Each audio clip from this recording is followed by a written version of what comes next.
All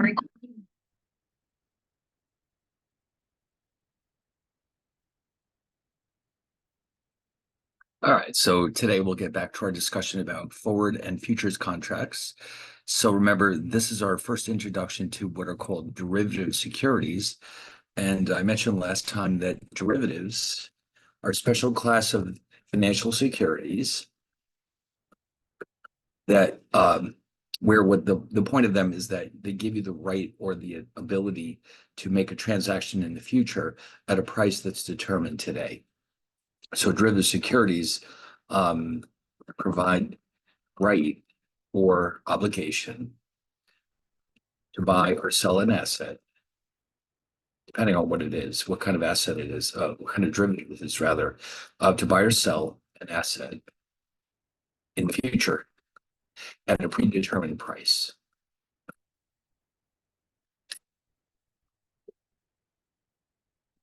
Okay.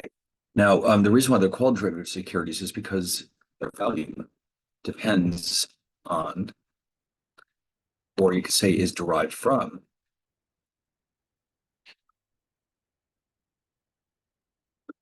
the value of the underlying asset that you now have the right or the ability to control in the future. Okay, so the basic types that we'll be looking at here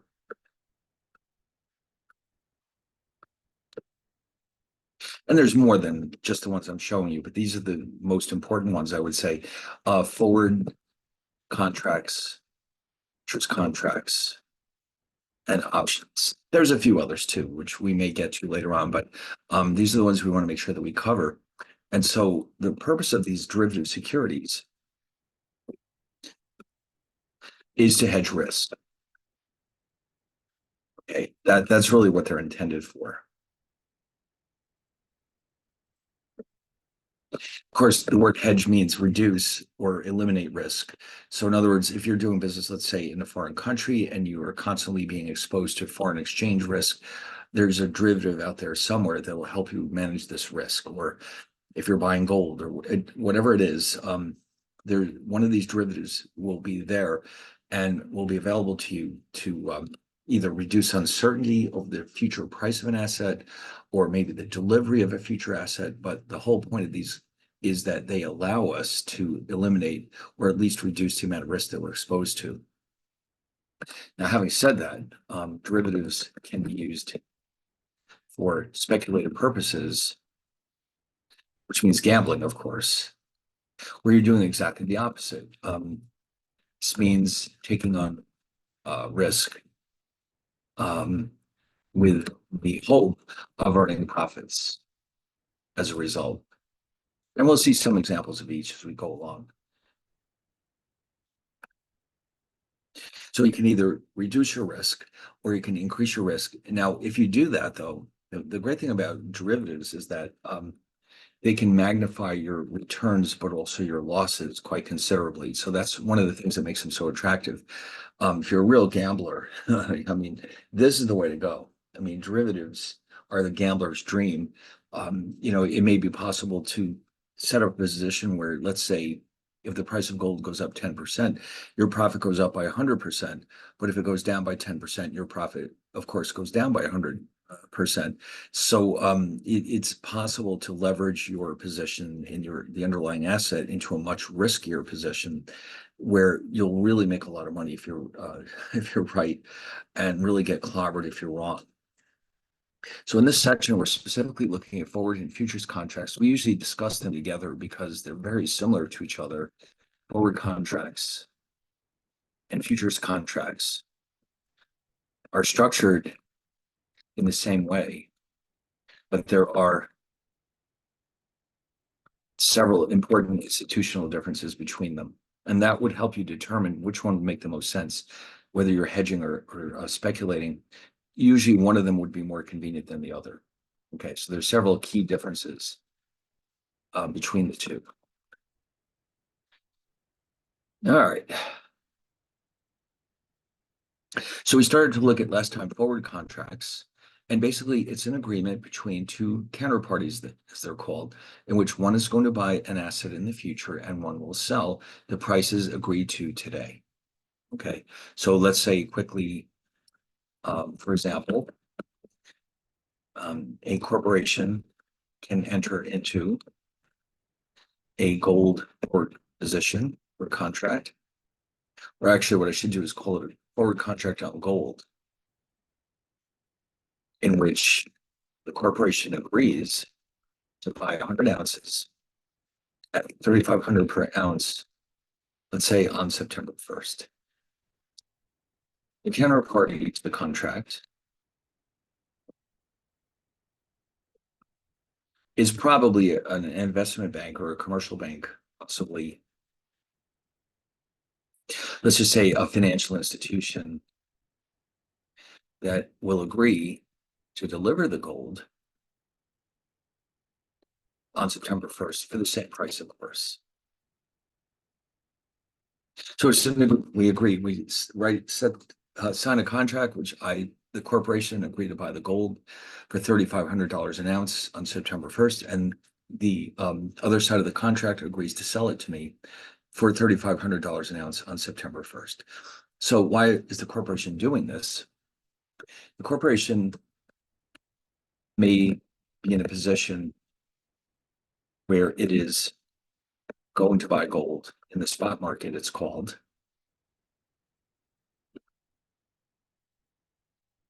on September 1st, and is concerned that the price will rise above $3,500 by that time.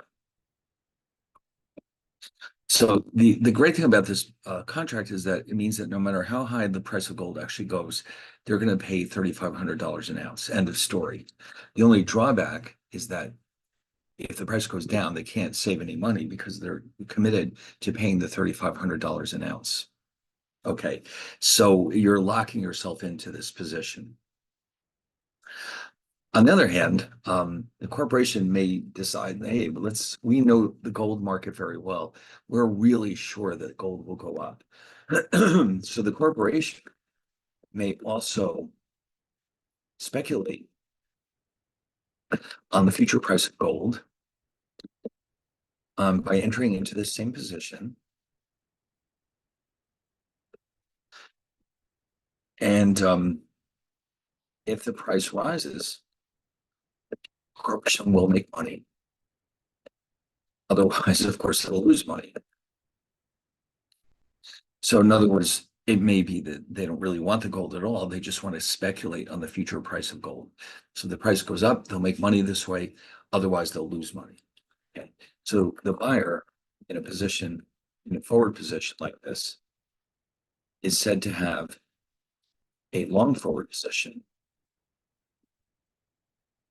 And the seller is said to have a short forward position.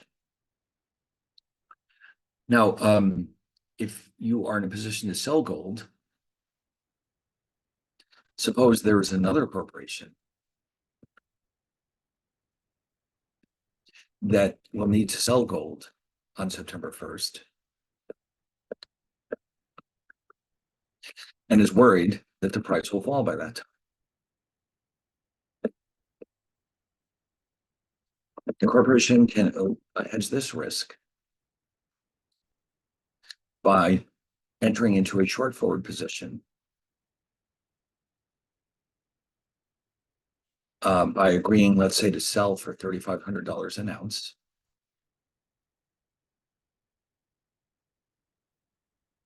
On September 1st. So see, the beauty of this is that it guarantees a minimum price. Well, it guarantees a price of $3,500 an ounce. The problem here is that if the price goes up, we don't get to take advantage of that. We're locked into 3,500. But on the other hand, if the price goes down, we still get our 3,500. So that would be the reason why you would want to do this. But again, the corporation may also want to speculate that the price of gold will fall by September 1st. And so what they'll do is enter into this contract, and if they're right, they will make money. The short forward position will profit from a falling gold price but will lose, of course, um, from a rising gold price. Okay. Again, you can use these contracts to either hedge or speculate, but the common thread here is that a long forward position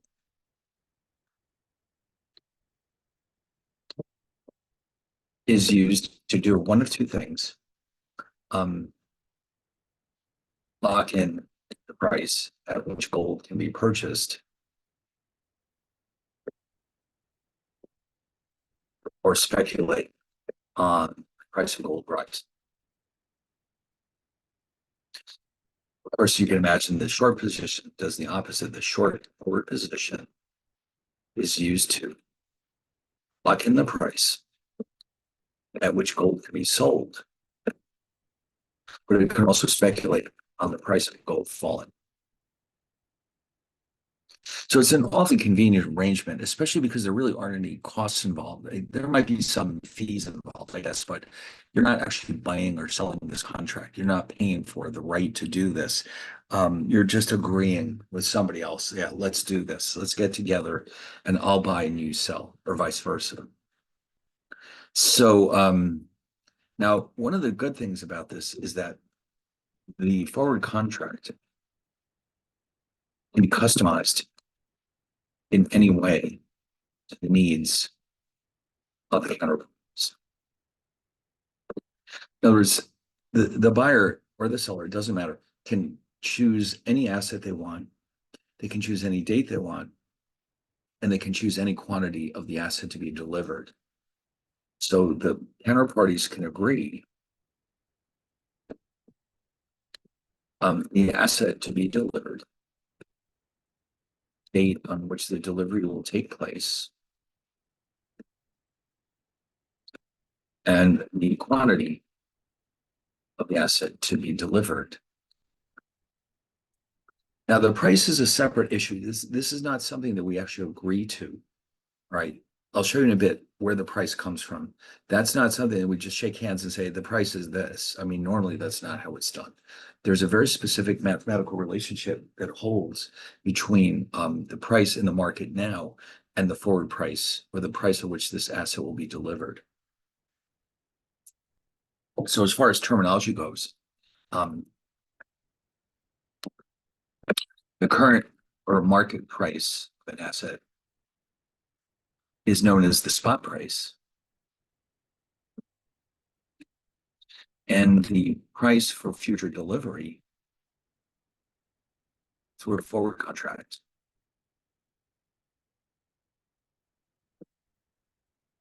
is known as the forward price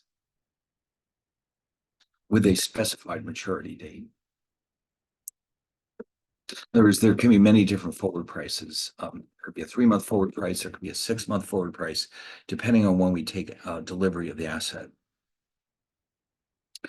Okay, now here is the relationship. By the way, I do want to mention here that the forward price of an asset depends on spot price, the time until delivery, the risk-free, which we'll discuss in the second, rate of interest, and whether or not the underlying asset provides any income to the owner.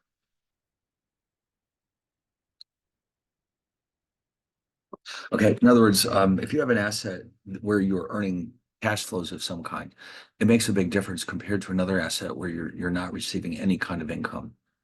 So, for example, if the asset is the British pound, you could put those British pounds into a British bank account and earn the British rate of interest.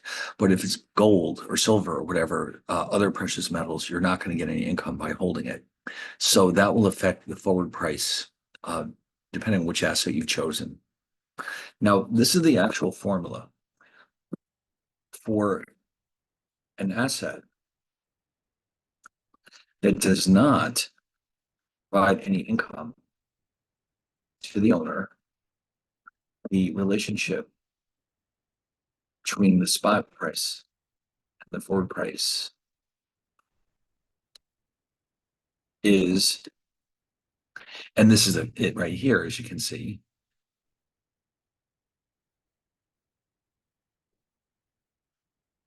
All right. Now, of course, it should be self-explanatory what these letters refer to, but let me just go through them again. F is the forward price. S is the spot price. Now we all know E is approximately 2.71828, et cetera, et cetera. It is the limit, as you remember, from calculus.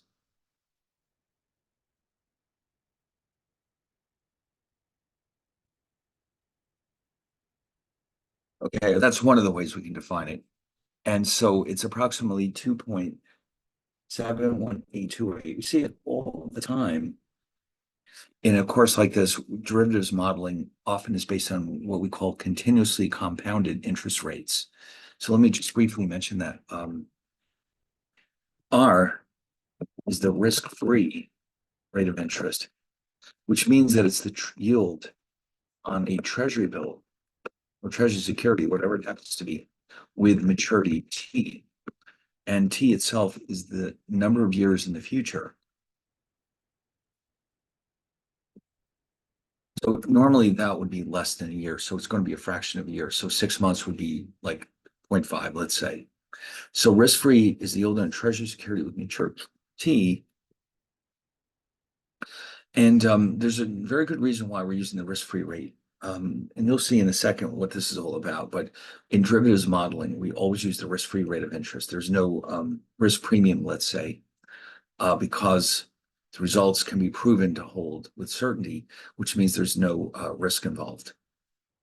And then let's see, are we missing something? Nope, we got them all. All right, so there's our E.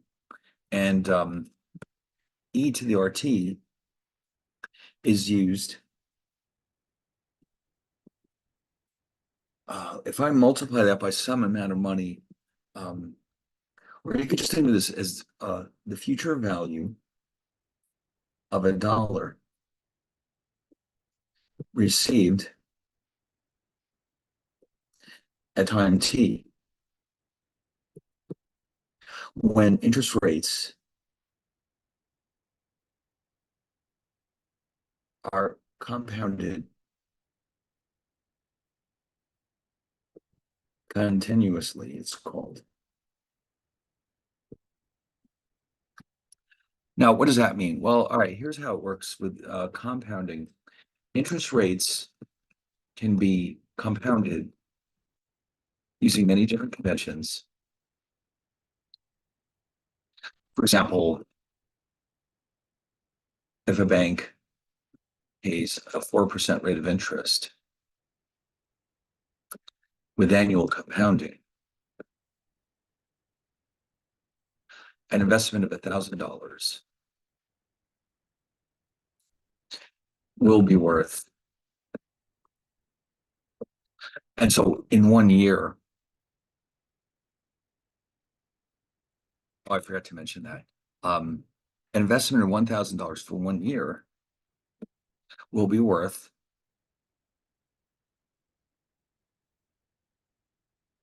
by the way, with a timeline like this, 0 means today. This is meant to be the time.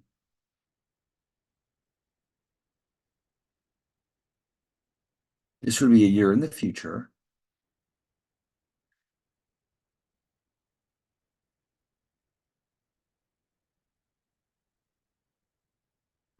Okay.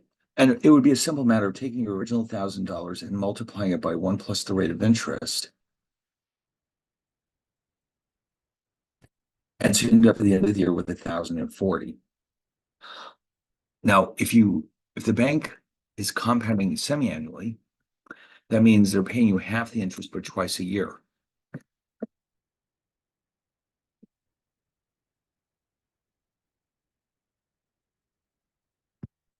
So what would happen is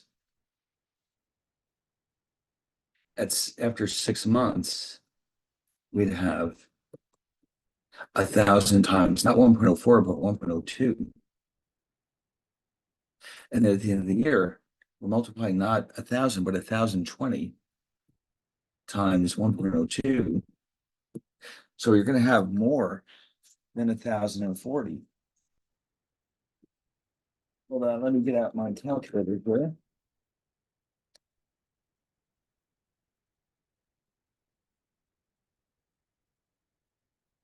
We get the exact amount. So this is semi-annual means twice a year. And so that's going to be 1040.40. So there's an extra 40 cents worth of interest. Okay. And then, of course, if I keep changing this, every time the compounding frequency increases,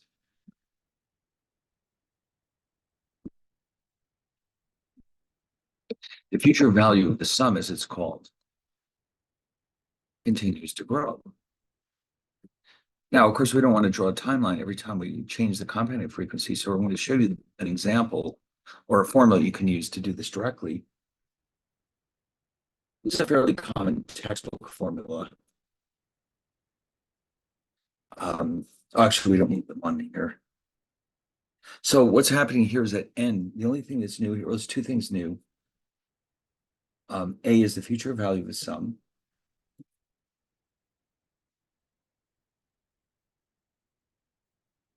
N is the number of compounding periods per year.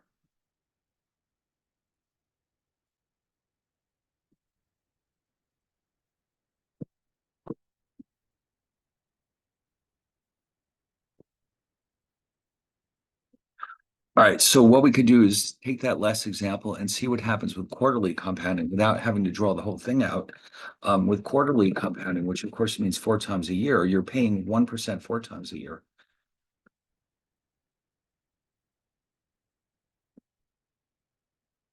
You'll have A equals 1,000, 1 plus 0.04 over 4.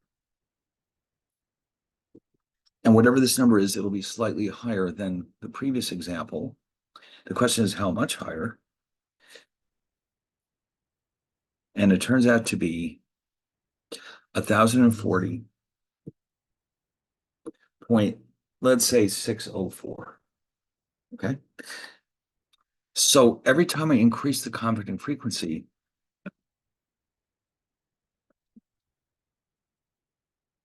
so does the future value of the sum.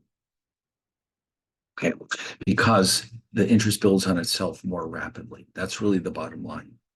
Now, in practice, we tend to see this compounding take place on a daily basis.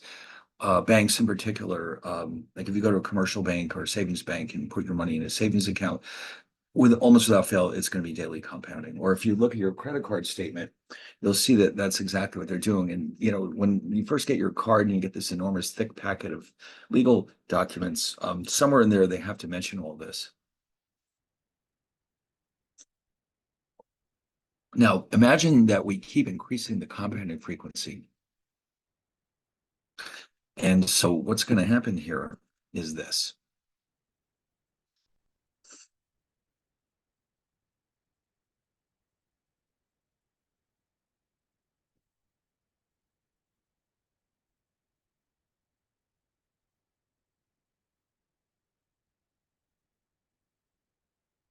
The limit as n goes to infinity, in this case, happens to be e to the RT. So A equals then e to the RT. So in this case, that would be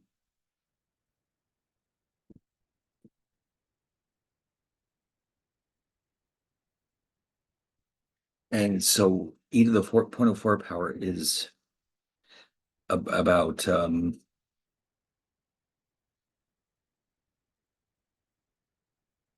here we go. 1.0408. So therefore you're going to wind up with 1,040.81. Okay, so in other words, compared to quarterly, it went up roughly another 20 cents. Okay, now this last case has its own special name. This is what we mean by continuous compounding.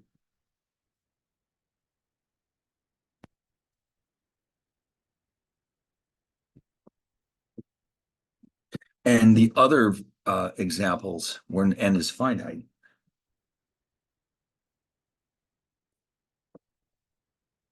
compounding is said to be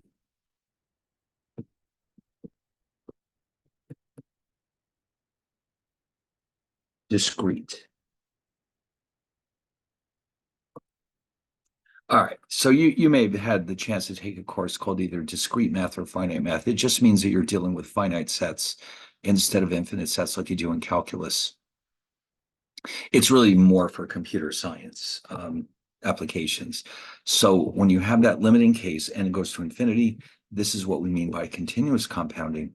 But for anything short of that, we call it discrete compounding. So often we see continuous compounding used in derivatives models in particular. Not that this is happening in the real world, but it's a lot more convenient. And so it turns out that we can take any assumption and turn it into another assumption if we need to. So in other words, what I could do is if the bank isn't really compounding continuously, what we can do is take the discrete time version and convert it into a continuous form or vice versa. But Hull's book in particular, he loves continuous compounding. He uses it all the time, even when it's not really appropriate.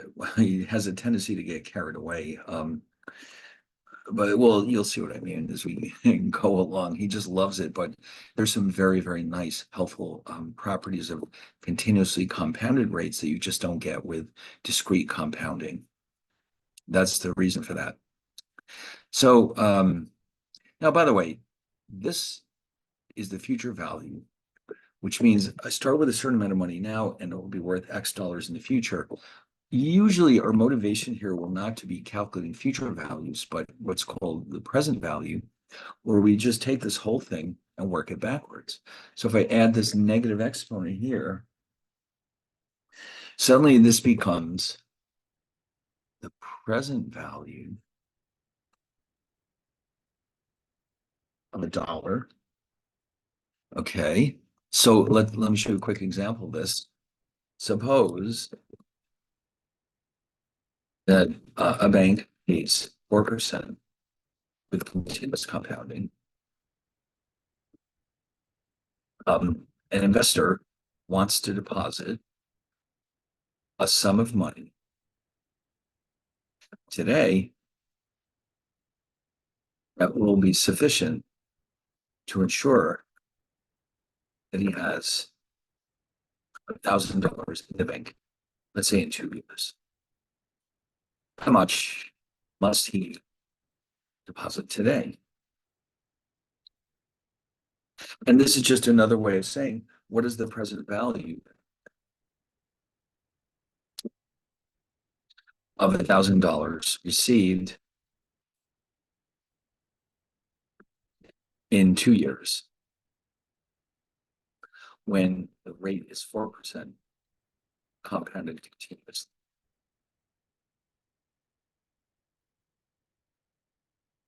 So it's going to work like this. Instead of calling it A, we'll call it P. Remember, A before was the future value, P is the present value. A is the future value, so therefore we have 1,000 e to the minus 0.04. This time it's 2 years, so we need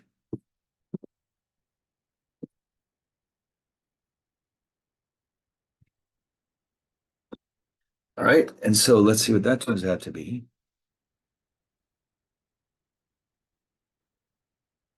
Whoops, that's okay. I made a typo.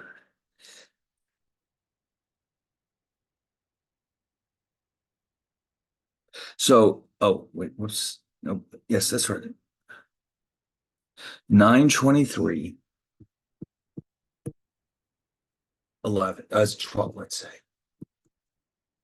So what this means is that if the investor deposits 923 today in this bank, you will have $1,000 in 2 years guaranteed.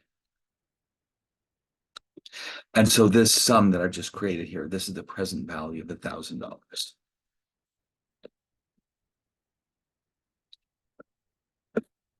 when the rate is 4% compounded continuously. All right. Now, the reason why I brought that up is because that's what we're going to see most often in these models, but not always. Sometimes we are calculating future values, but often it's present values that we're interested in. And like I said, Hull's book and many other derivatives modeling books love to use continuous compounding because it does have some really nice features. And in fact, discretely compounded rates actually introduce some biases into the calculation of rates of return over long periods of time. But we'll have this discussion some other time. For now, we'll just note that we're going to use continuous compounding instead of discrete compounding, at least for these models. Okay. Now, with all that background, you can see that this model tells us very simply, the forward price is nothing but the future value of the spot price. That's interesting. That's all it is, huh? Yes. Now, this is called a no arbitrage relationship. Now, this is where we're getting into some extremely deep waters. Um, this, write this down for me one more time. Um, the asset pays no income.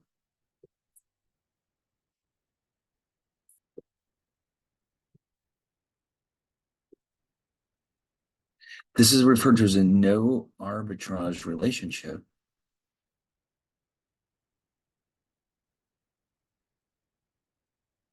So now that raises an interesting question. What exactly is arbitrage? Okay. So in other words, the fact that it's called a no arbitrage relationship means that F, whatever F is, it's the only price at which we do not have an arbitrage opportunity here. So arbitrage is a process in which risk-free profits can be earned by doing two things simultaneously: buying an underpriced asset,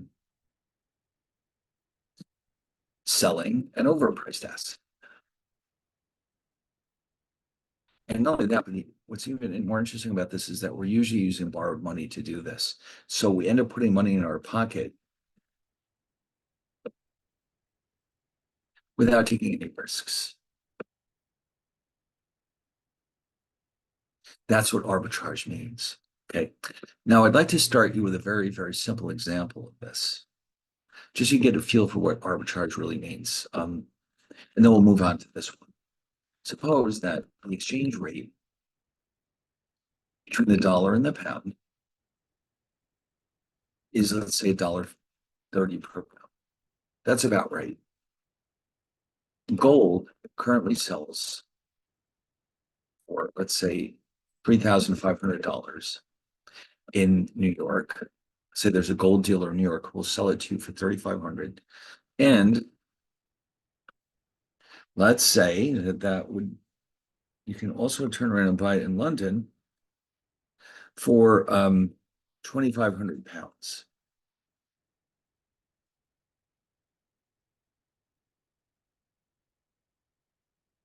All right, so there's two dealers, one in New York who's asking 3,500, the other dealer in London, 2,500 pounds. Now, here's the interesting part. The price in London, after adjusting for the exchange rate, is 2,500 pounds times $1.30 per pound.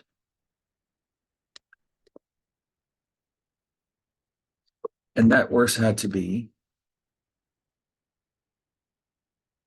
32.50. Well, how can that be? Shouldn't it be the same in both markets? The answer is yes. So here's the thing.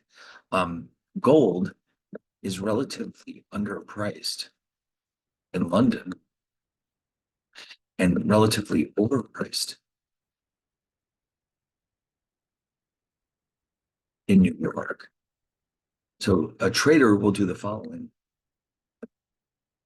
buy gold in London and sell in New York. Now, of course, we're assuming that it's possible to do this. Okay. But remember, these are traders. They should be able to take any positions in these markets earn a risk-free profit of 250 per ounce. And again, if you're using borrowed money, this is a sweet deal. You're not putting up any money, and yet you somehow put profits in your pocket. Now, this won't last forever, as you can imagine. Um, Also, by the way, there are going to be transactions costs here, which will eat into your profits, but not $250. I don't think it would cost that much to ship gold overseas. It doesn't sound, well, I probably shouldn't say that. I don't know how much it costs, but an ounce of gold is very light. It probably doesn't cost that much. There's probably insurance, but let's say that it only costs $50. So your actual profit is 200, but that's still pretty sweet because you didn't put up any of your own money, you didn't take any risks. Um, now, based on supply and demand, what's going to happen here is as this process continues, you can imagine what's going to happen. The price of gold will rise in London because people are buying the gold there. The price of gold will, of course, fall in New York because we're selling it there. We're dumping a lot of gold into the New York market until the price is equal again in the two markets. So it doesn't last forever. Now, in practice, this kind of thing doesn't happen very often at this point in time, as you can probably guess. Markets are extremely efficient, and a lot of trading is done by computers. But even then, practice, this is unlikely to arise in the real world. The situation,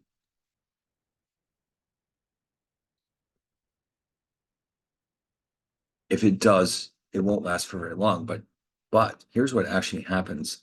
Um, you've got, let's say, hedge funds where they take a lot of risks. Instead, what will happen is a hedge fund can buy enormously powerful computers. And this is same is true for any financial institution, um, to continuously monitor financial markets, looking for temporary discrepancies in pricing between markets, and then using a huge amount of borrowed money, jump in and take advantage of any temporary mispricings, even if they only last a fraction of a second. Just the whole thing is, it's like it used to be, like in the 70s, let's say, all this trading was done over the telephone, and you didn't have computers like we do now. Yeah, they were there, but they were very slow. You didn't have the internet, it was very different. And so this kind of thing could occasionally pop up. Now it's like gotten to the point where human beings can't really react fast enough to take advantage of it. So if you see your computer notices there's for a tenth of a second, there's a discrepancy in the two markets, it should just about have time to jump in and buy and sell and make some money for the hedge fund. But even then, the differences could be so trivial that you're not going to make any real money unless you borrow your brains out to finance this position in order to leverage it to something that's worth your while. Like, imagine if they notice the price of gold is 1 penny different in the two markets. Well, that raises the question, well, is it worth our while? But if you use $100,000 or $1 million of borrowed money, that starts to make a big difference. And so at this point in time, arbitrage often takes place through these types of transactions where computers are being programmed to jump in and look for these opportunities without human beings even getting involved because it's just too fast now. But it's the fact that this can happen that causes market prices to remain aligned properly with each other. It's almost like the way gravity holds together everything in physics. Everything is attached to the earth because of gravity. Here, the relationship between financial prices is maintained by the fact that if they're not, then arbitrage will take place and push them back to where they belong. It's almost like If you ever notice these new cars have certain AI features, and if you're driving along, let's say, and you get just a little too close to the shoulder, the car will either warn you, or in some cases, it'll grab the steering wheel and push you back where you belong. So I would compare arbitrage with the car nudging you back to the highway, not onto the shoulder. So that's what's happening here. Now, then what we can do is take other more complex cases and show how arbitrage would result if a particular pricing model is violated in practice. So the gold one is easy. Most of these are much more complicated than that. They involve several transactions to exploit and time. So that means it's going to be harder to do this, but not impossible.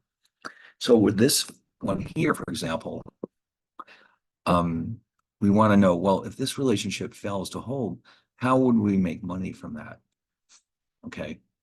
So it's a good question. So if F is above SE to the RT, then that means this side of the equation is too low, which means we buy whatever's on this side and we sell whatever's on this side.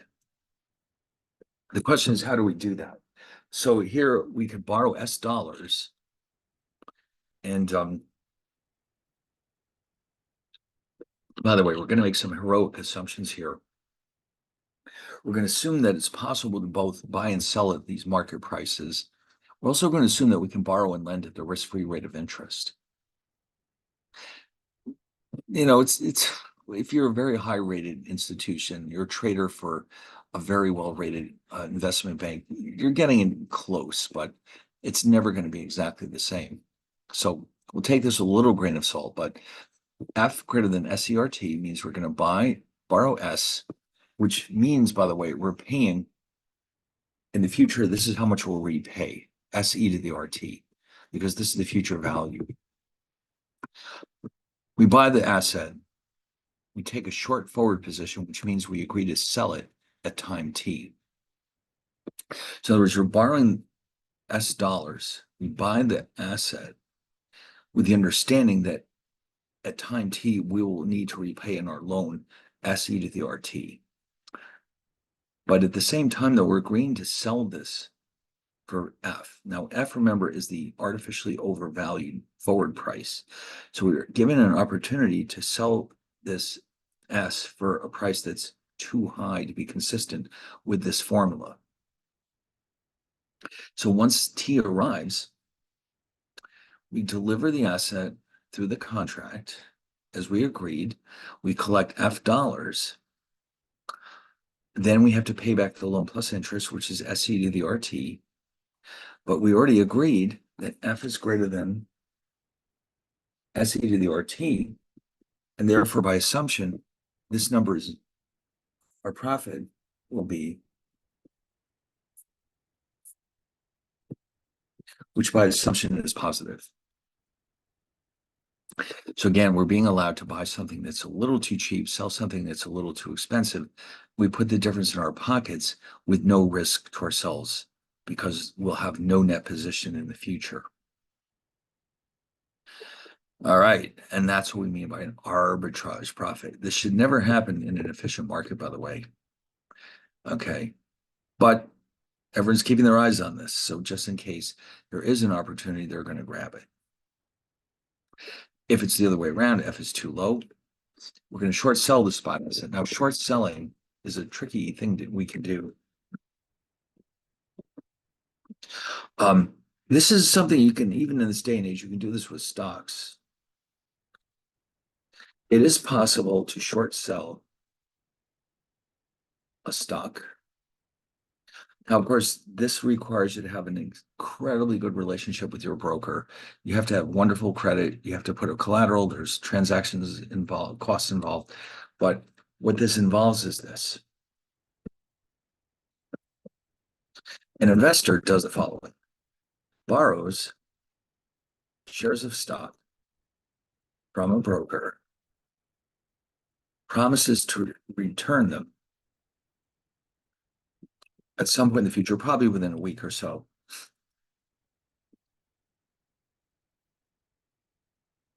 Then sells them in the market and then later repurchases them in the market at a hopefully lower price, and then returns the shares to the broker.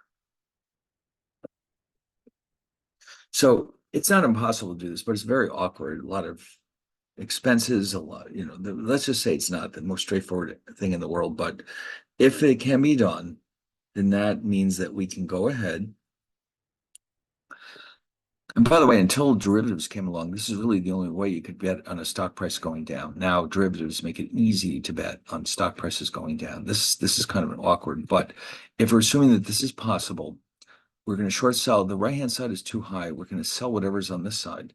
The left, the F is too low. We're going to buy whatever that is.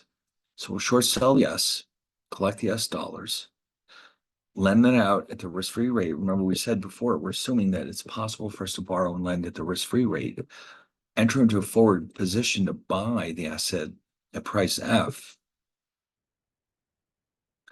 And then when the contract matures, we use our contract to acquire the asset, which we've already sold, return it to the broker, and collect our interest. So in other words, we end up with SC to the RT after paying F for the stock. And by assumption, again, it means our proceeds are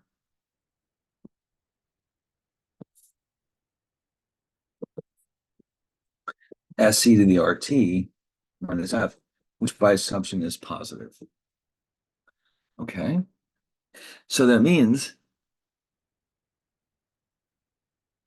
that if this leads to an arbitrage, F is too high, F is too low, leads to an arbitrage opportunity.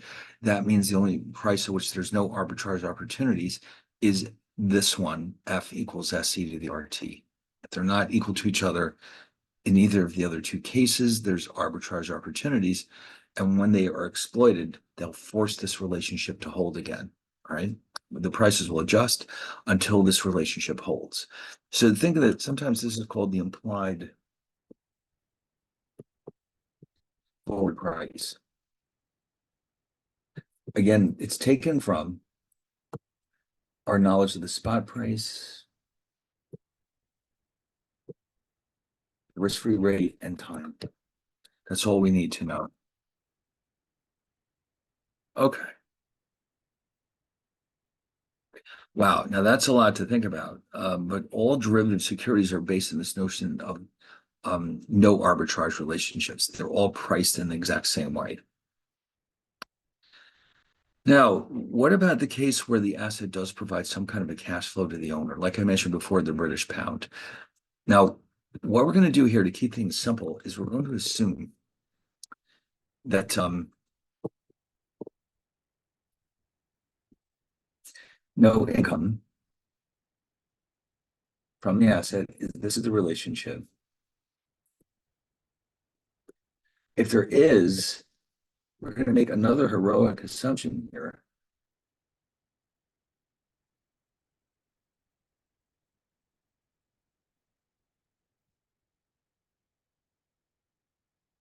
Q is the rate at which we earn that income, and Q is continuously compounded.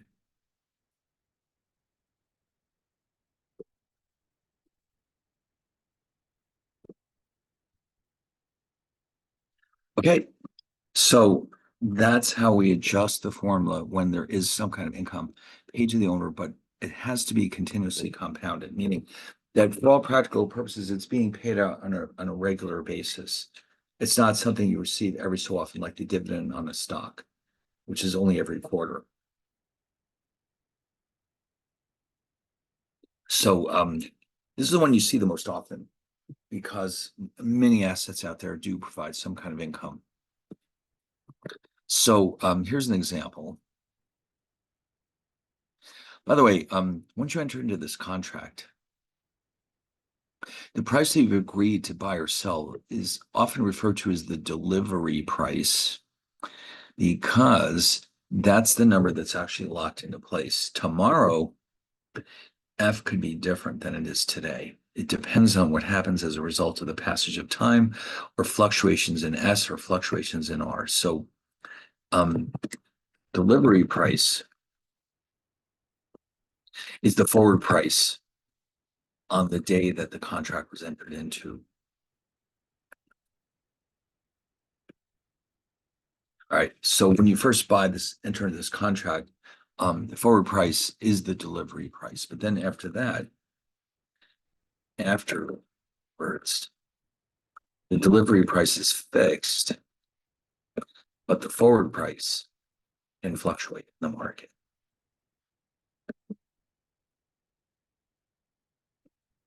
Now, I think Hall's book uses the letter X to represent the delivery price.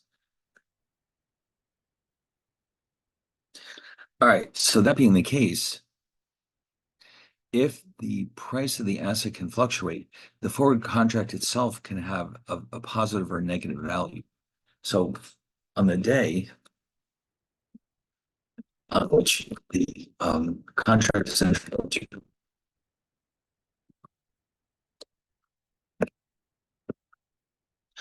um, the value of the contract is zero to both counterparties. That's done by design. They choose a price at which we're both in the same position. After the first day, the value of the contract will fluctuate. Now that's assuming that the asset price changes so that gains of one counterparty exactly match the losses of the other. So it's like a zero-sum game where the gains of one match the losses of the other. Their net position is zero between the two of them. So here, if you're long, the value of the contract looks like this.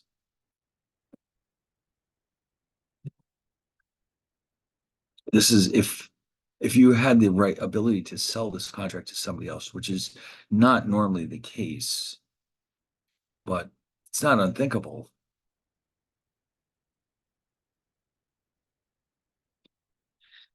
This is the value on forward position. And if F has risen since the contract was entered into,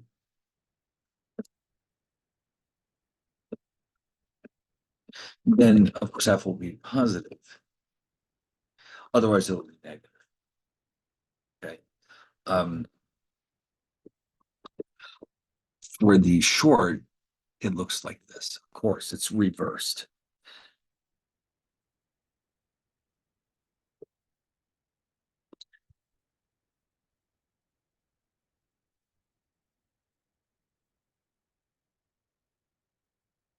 If F has fallen since the contract was entered into, then F is positive. Well, you can see they can't both be positive and they can't both be negative. And in fact, if you add those two together, you'll see you'll get zero, which is how it should be. All right, so this is an important detail. There's a difference between the forward price, which is the price at which the asset is being delivered, and the actual value of the contract. That's what this is. So F, let's just make a big note here. F is the forward price. X is the delivered price. That's where you're actually going to take. If you do take control of the asset, then you're going to pay X dollars for it. And finally, F is the value of the forward contract, which could be zero. All right, now.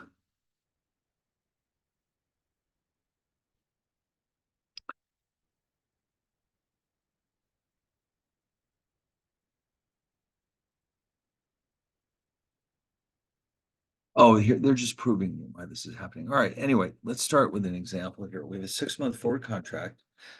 So T is a half.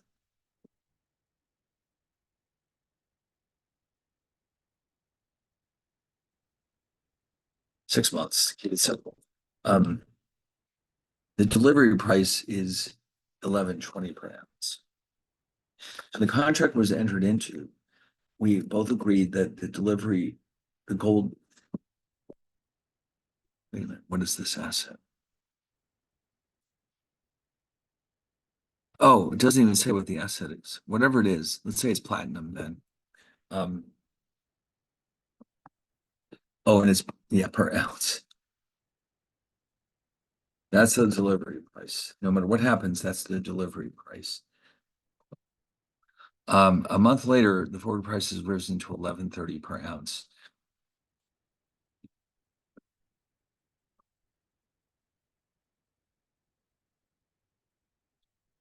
11.30.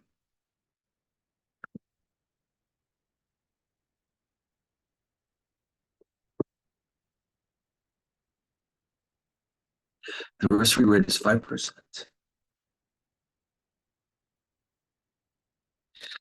And now they want to know what is the value of the position to the long and short. In other words, the buyer and the person who agreed to buy is, remember, the long position. The person who agreed to sell is the short position.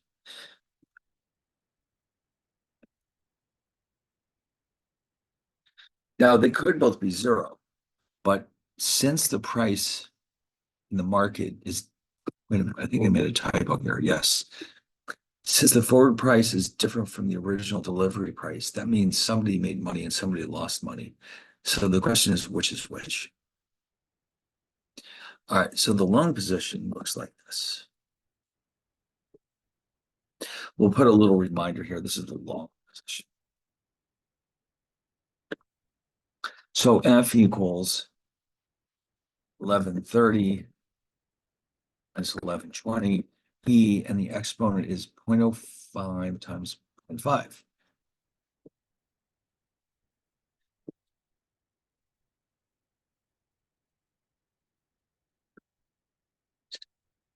All right, let's see what that's going to be. So 0.05 times 5, of course, is 0.25 or a quarter of a year.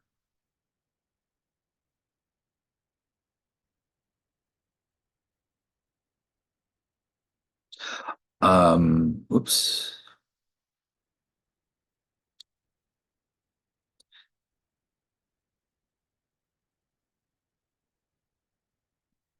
I've got 1284.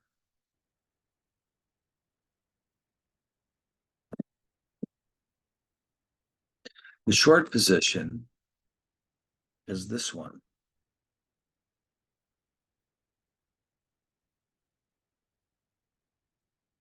And you can see it's just the negative of this one.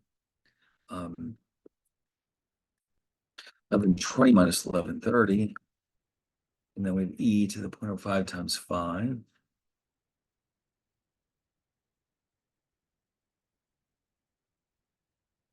Oh, wait a minute. Oh, this is 0.5. My mistake. Sorry. 0.5 years, not 5 years. Oh my God. That was bad. Let me fix this one. So that exponent is actually only 0.025. That makes a lot more sense. And when you multiply that by 10, 1025 I have.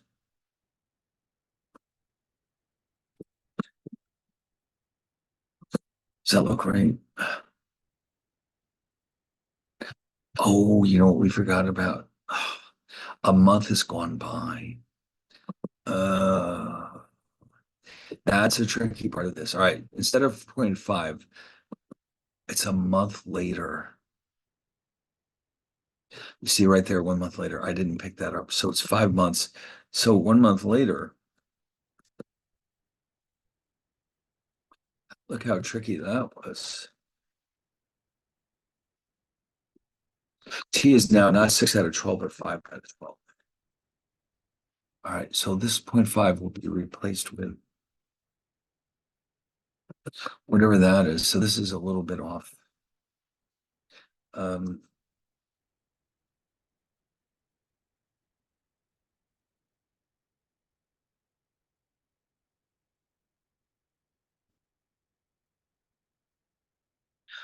oh, hold on.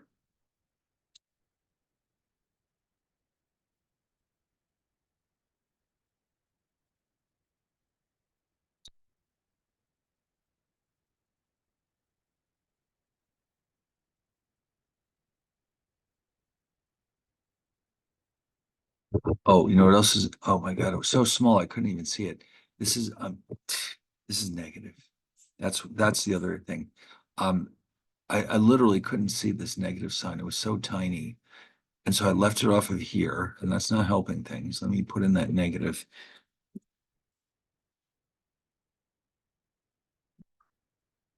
Yeah, that was rather important, right?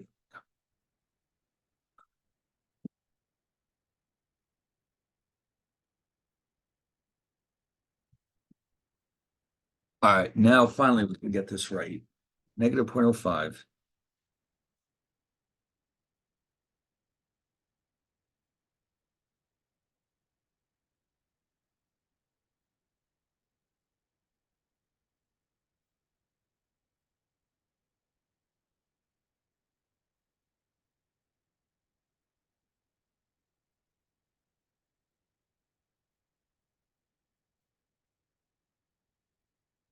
Now we're talking $9.79.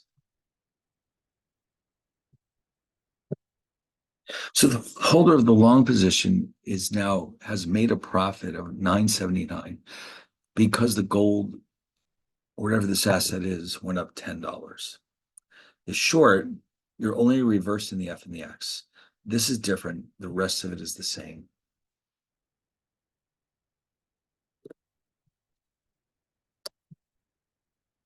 All right, well, you don't have to do anything because you know that it's just negative 979. Okay, great. So if, let's say, for example, the two sides got together and said, we don't really need to make this transaction. Let's close out these positions. The holder of the long position would expect a payment of 979 from the holder of the short position because you don't just say that's it, let's end this contract when I'm up 979. It's like imagine you're playing a game of chess and somebody says you're way ahead and they say let's call it a draw. No, it doesn't work that way. You're up 979. If they want to close out the contract, they're going to have to pay you 979 because that's what this is worth. All right, so that's how what these numbers are telling me. So now, of course, when you enter into a contract for hedging purposes, you may not be interested in this part. It isn't really that relevant because when it expires, you know that you're going to be able to buy or sell the asset for the price you chose. But if you're a speculator, this might make a great deal of difference to your position. Okay. So now hedging, as we mentioned earlier, um, is designed to eliminate risk. So now the numbers you're seeing here are quite outdated. The pound used to be a lot more expensive. What you're seeing here is a series of exchange rates between the dollar and the pound. The spot price, meaning the price at which you can buy the pound today, is 206.83 per pound. If you can wait a month to take delivery, that goes down to 206.62. 3 months forward, 206.22. And then finally, 6 months forward is 205.53. So if you want to enter into a forward contract, this is the price that will be determine how much you'll pay when you buy the British pound. It's not as easy to find. I had to make these up because you don't see these in the newspapers very often anymore. But as we've already seen, um, these prices are designed so that you know how much it costs you to enter into a forward contract. Now, with currencies, it can get a little confusing because there's two currencies involved, of course.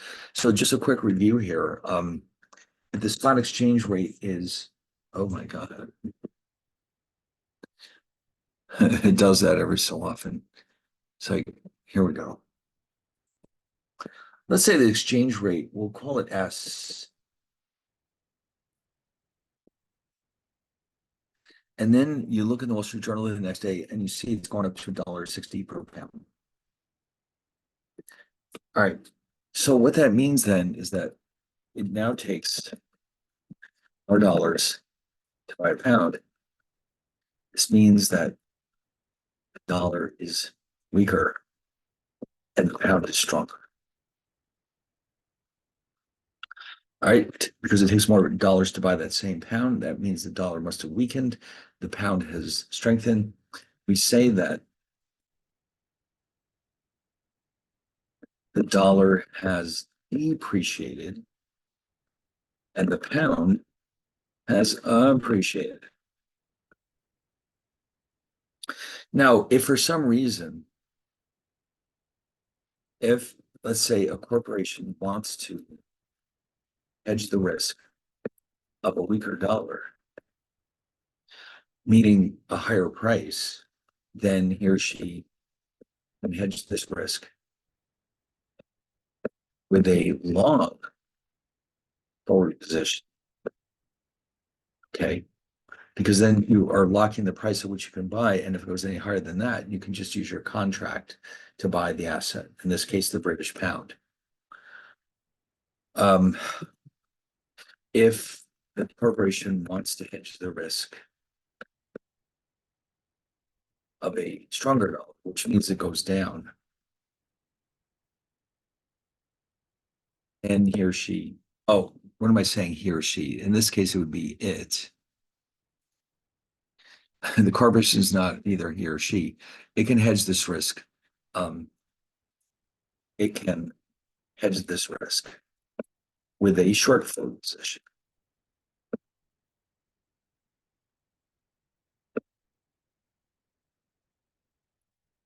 So in other words, with a hedge, a long means you're betting against the price or trying to protect yourself from the price going up. Short means going down. But in this particular case, we have this extra terminology to deal with. So up means the dollar has depreciated and down means the dollar has appreciated. And so I, as the investor or hedger or whatever the case may be, can lock in prices for delivery at different points in the future. Now, if you go back to this formula that we had back here, this one, F equals SC to the RQ minus Q power. Now, again, I did mention before that holding a foreign currency or a foreign currency earns interest denominated in foreign rate of interest. So I hold British pounds, I can earn the British pound rate of interest. Therefore, the British pound is an asset that provides an income to the owner. Therefore, the forward price of the pound needs to incorporate Q, the continuously compounded term, to the British pound, meaning the British rate of interest. So we'll use this model.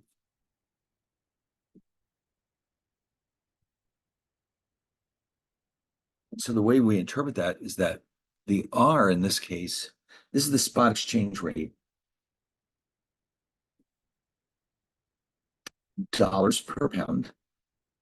T is, of course, time in years. R is the US risk-free rate. And of course, because we're using E in here, that means it's understood that this is continuously compounded.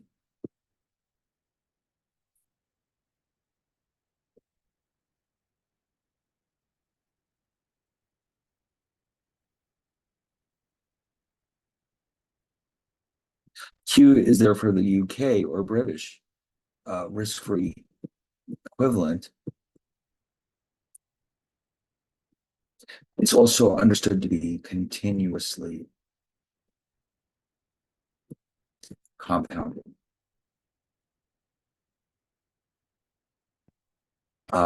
Okay, so this is the model we use to calculate the forward exchange rate between the two currencies. So if you look here, though, if you notice, as we look further into the future, the forward exchange rate is actually dropping. So that means that if F is less than S, The only way that can be is if R is less than Q, so that R minus Q is negative.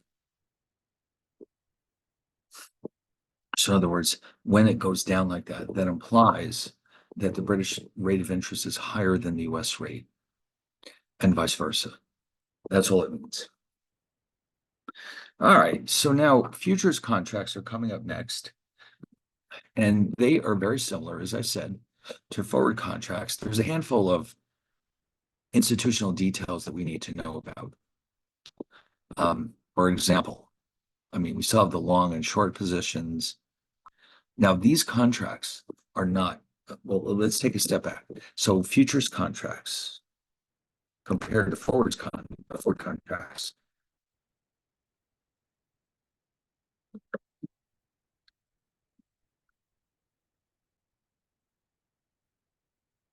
Now, forward contracts are negotiated directly between counterparties.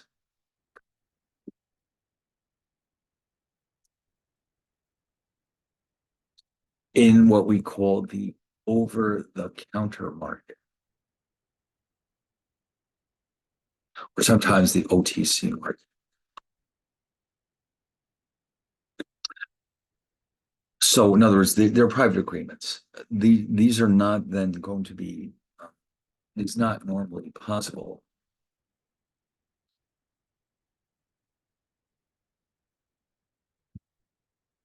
to buy or sell forward contracts to outside parties.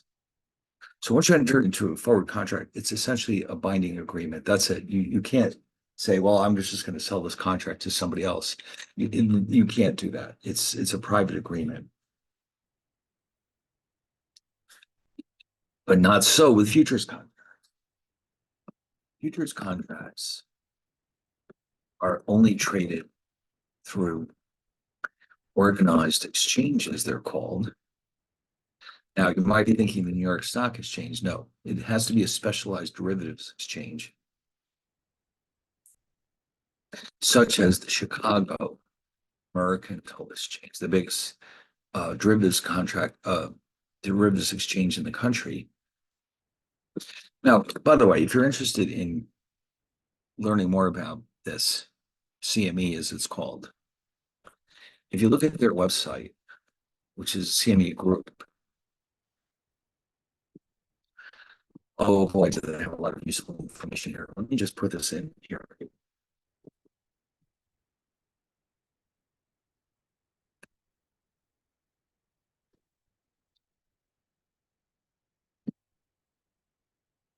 And so first over here, let's look at where they have products available to us.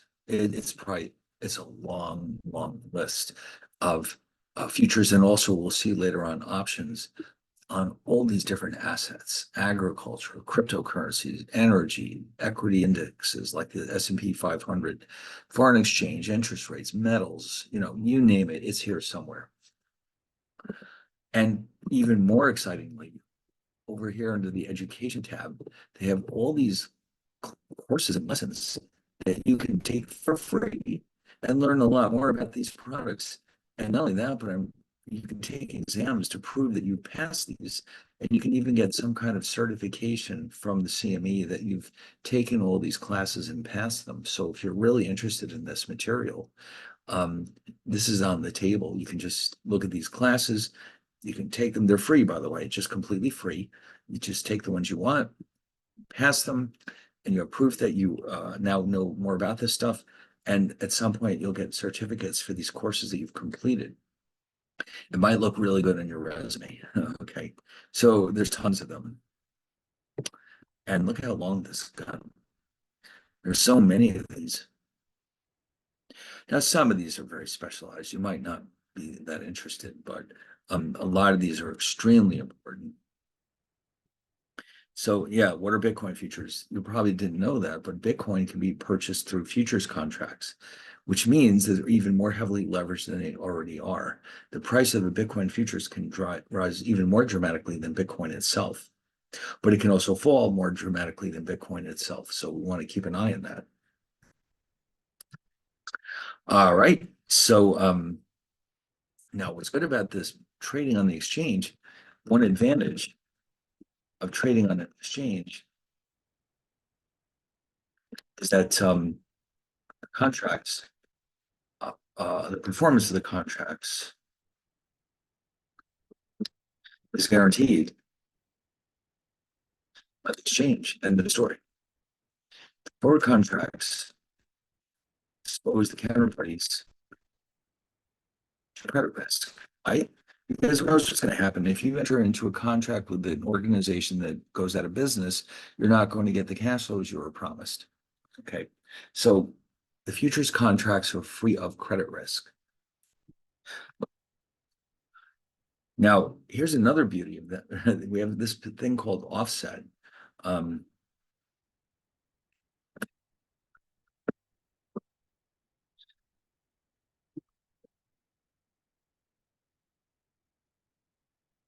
and so what that means is you just take the opposite position in the same contract and your position is wiped out.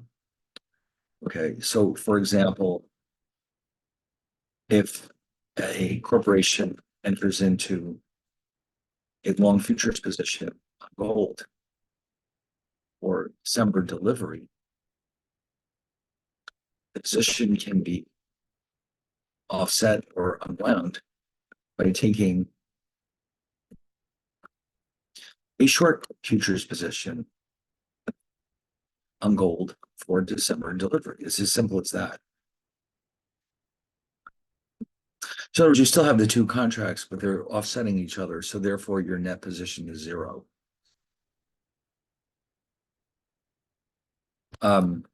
Unfortunately, this is not normally possible with forward contracts,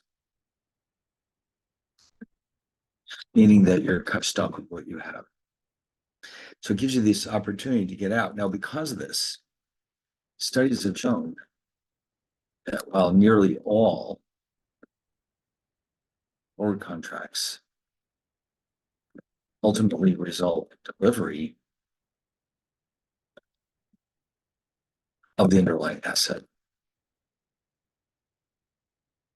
with futures contracts, the percentage that result in delivery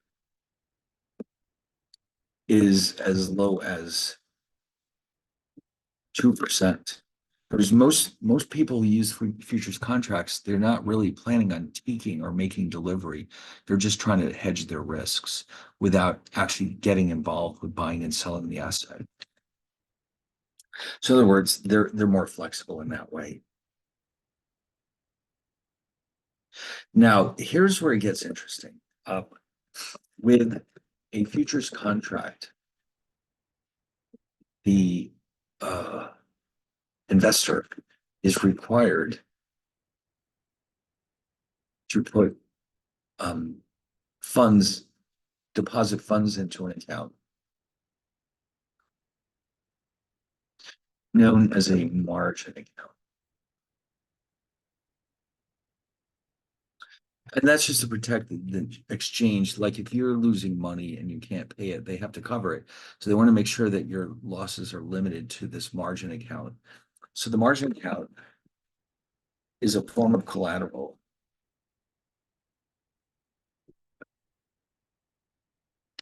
It represents a small percentage of the total value of the contract.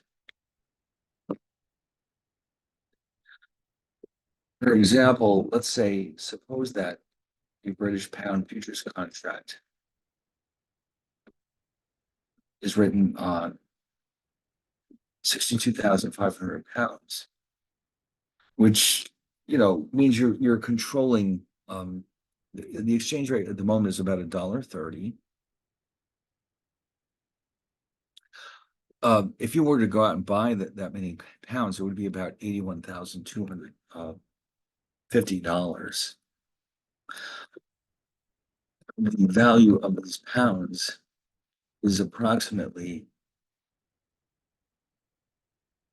$81,250.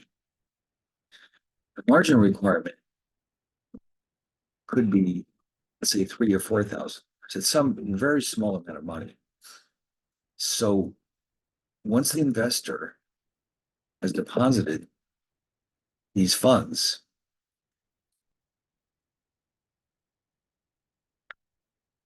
into a margin account, each day the value of the position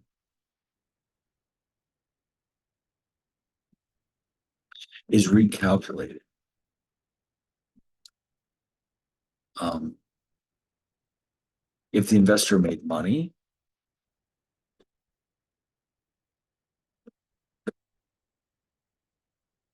the profits will be credited to this account.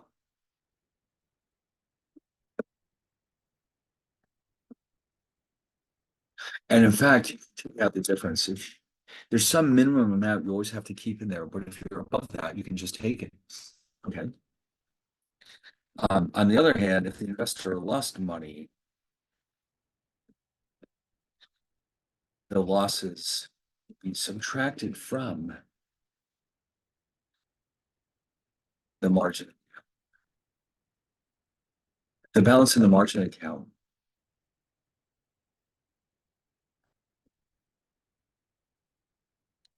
falls below a specified level.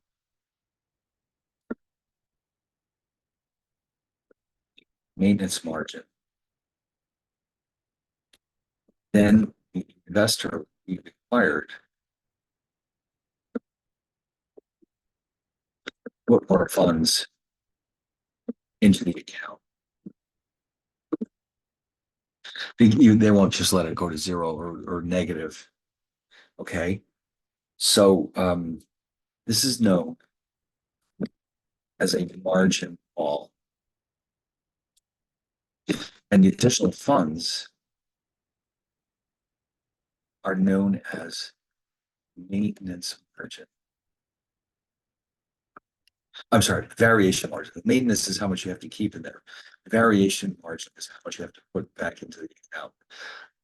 And if you don't, they'll just close out your position. Now, this part, and by the way, this process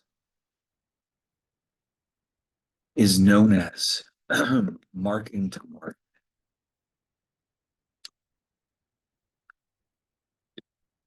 Okay, that's one of the big differences with the forward contracts. You don't get any of this. There is no market with a forward contract, so this nuisance is avoided altogether.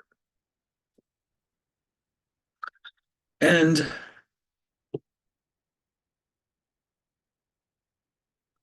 oh, okay.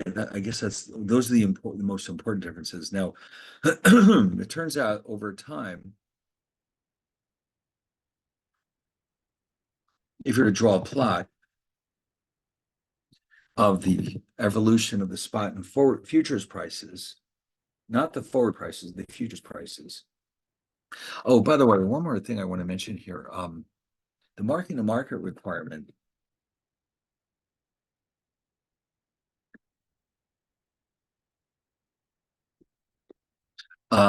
usually the forward price of an asset and the futures price are slightly different, right? They're not guaranteed to be the same every day. So the plot here is this is the dollar amount in time. Let's say that this is my futures price. This is my spot price. You see what's happening is they're getting closer and closer to each other. And on the final day of trading, they have to equal each other. All right. So, all right, let me relabel this.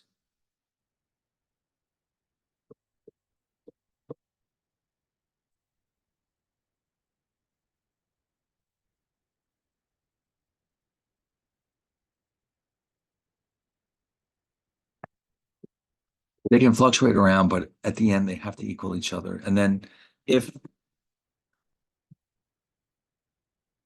they start out in the opposite direction,